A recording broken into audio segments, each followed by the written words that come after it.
Pada Business Leaders dan Intellectual Business Community, tanpa terasa kita masuk ke dalam segmen terakhir, segmen keempat diskusi kita hari ini, What Only the CEO Can Do, yang kita ambil dari Harvard Business Review bulan Mei tahun 2009. Dan kita coba bahas prinsip-prinsip ini bersama dengan Jimmy Ghani, seorang CEO dari sebuah BUMN yaitu Sarinah, dan kita sudah berdiskusi banyak hal, dan kita akan lanjutkan dalam segmen kita yang terakhir ini.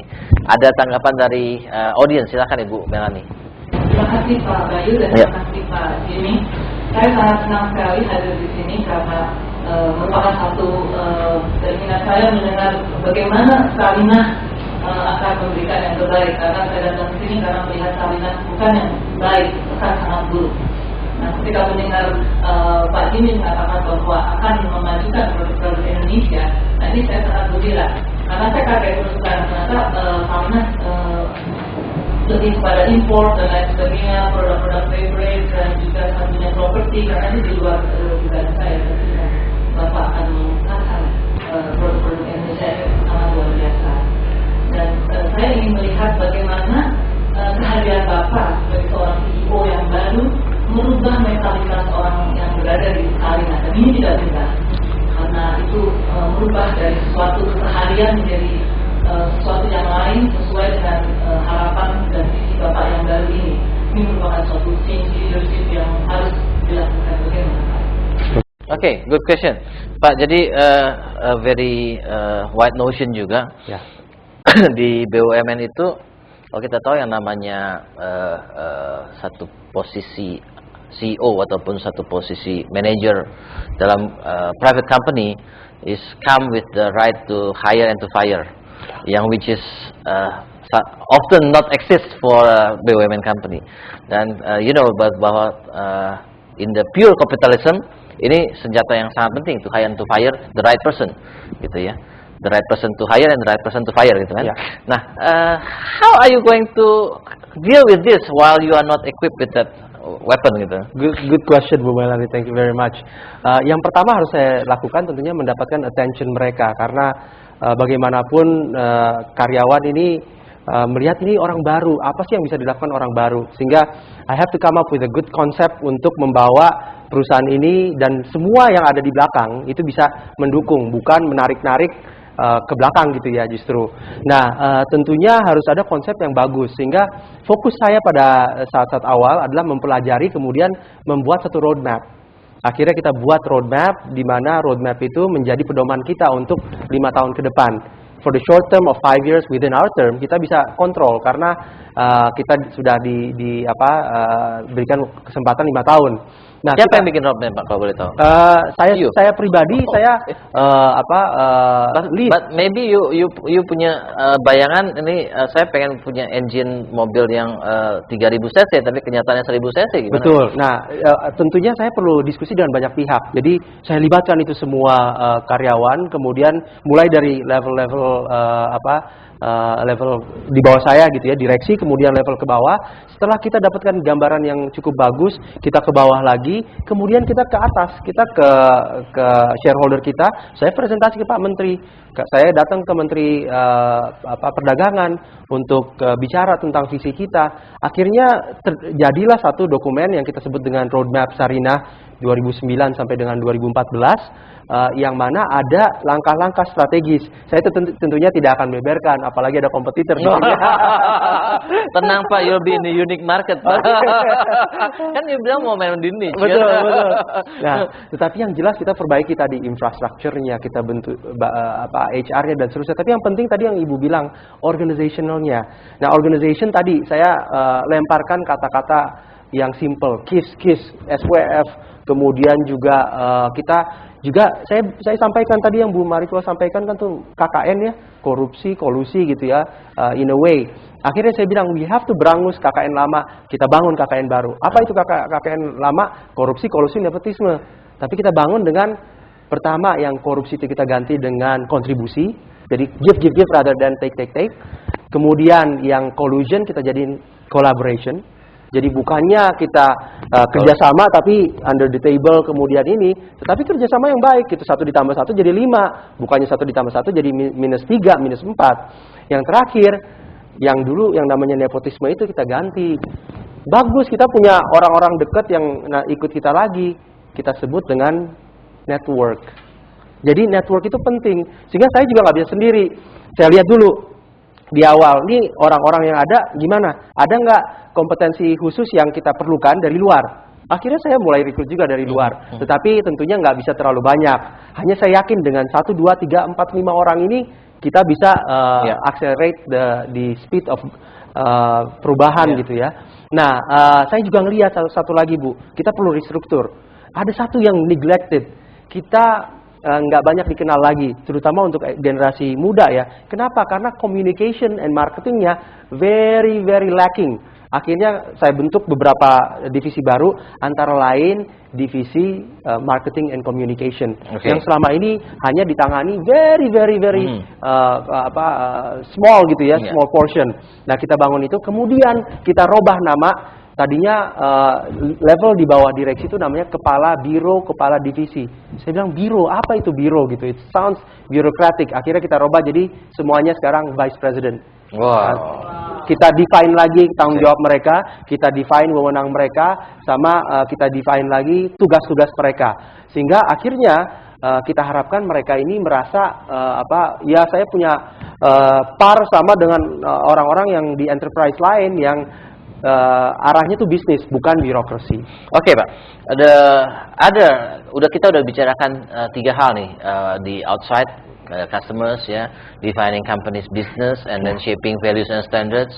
Sekarang kita ngomong tentang balancing present and future, ya. Sebenarnya in this point, you punya authority nggak sih Pak untuk to balance future? saya senang waktu itu ya Pak Sofyan Jalil bicara waktu itu, our ex Minister of State Owned Company. Beliau bicara, kenapa kita pilih Anda sebagai orang yang muda? Karena kalau misalnya muda, you're not bound only to one term, 5 tahun saja, tapi you can actually get a next term atau 10 tahun, bisa, masih ada waktu, masih ada umur gitu. Nah, hanya concern saya karena kita dikasih 5 tahun, yang 5 tahun dulu. Cuman kita bagi phases. Year of 2009, I say it's the year of consolidation.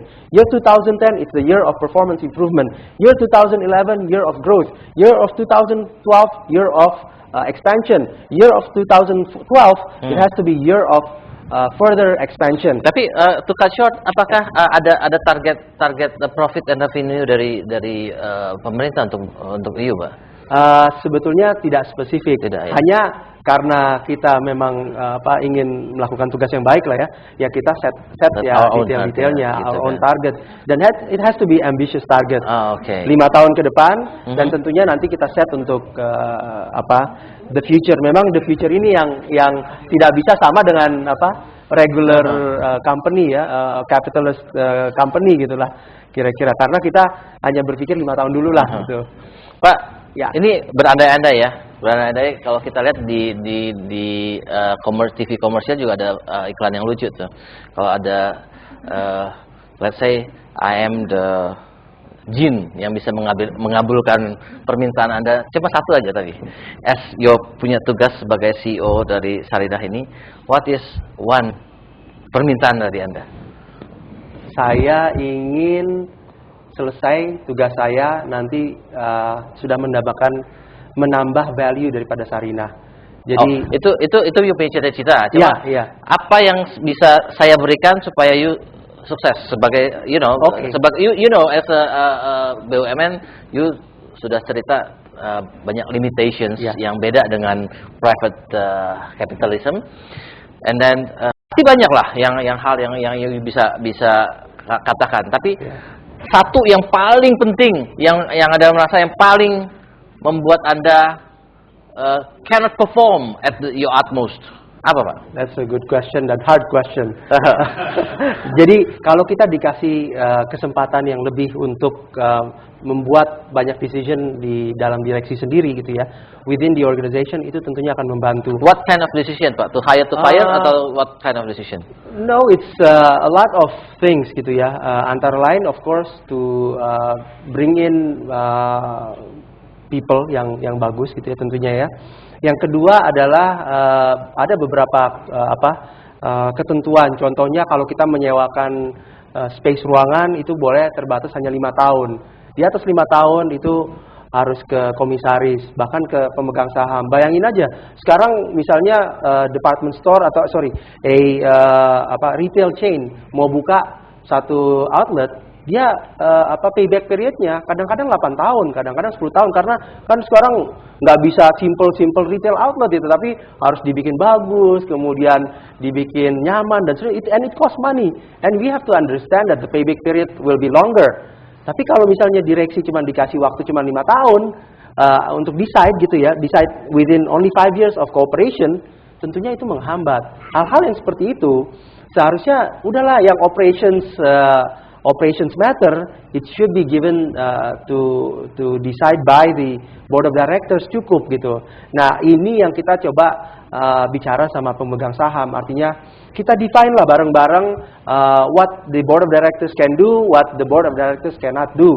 Sekarang KPK sudah kenceng, BPK sudah kenceng, fungsi masyarakat juga kenceng untuk kontrol. Don't worry. You know, we've got all the pressure untuk nggak korupsi, untuk tidak kolusi, dan untuk tidak melakukan nepotisme. Bahkan di dalam sendiri pun kita create the environment supaya kita betul-betul clean gitu ya.